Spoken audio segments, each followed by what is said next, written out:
हल्दी घाटी के रण का झंकार था वो, भीलों के कबीलों का सरदार था वो, जहरीले तीरों का अंगार था वो, और मुगलों में भगदड़ का ललकार था वो।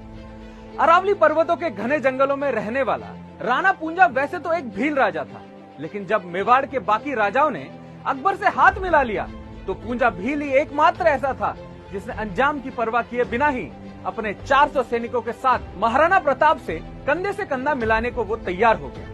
और जब 18 जून 1576 के दिन हल्दी घाटी के मैदान में महाराणा प्रताप की 3400 सैनिकों की सेना विशाल मुगल सैनिकों के सामने खड़ी हुई तो पूंजा भील ने अपने सैनिकों के साथ गुरिल्ला युद्ध की रणनीति अपनाई। पूंजा भील और उसके सैनिकों ने जहर लगे तीरों को जब दुश्मनों पर बरसाना शुरू किया तो मुगल सेना में भगदड़ मच गई। तीरों में लगा जहर इतना खतरनाक था कि जिसे इसकी खरोच भी लगती उसकी मृत्यु सुनिश्चित हो जाती।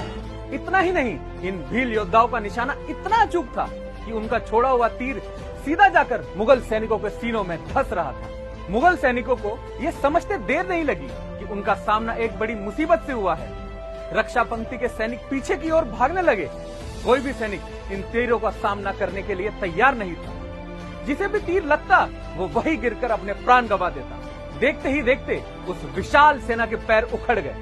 युद्ध में विजय के बाद महाराणा प्रताप ने अपने क्षत्रिय धर्म को निभाया और पूंजा भील को राणा की उपाधि से सम्मानित भी किया।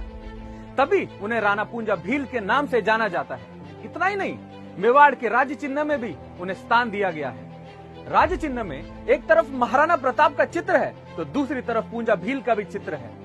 ऐसे महान योद्धा राणा पूंजा भील को हमारा कोटि कोटि नमन।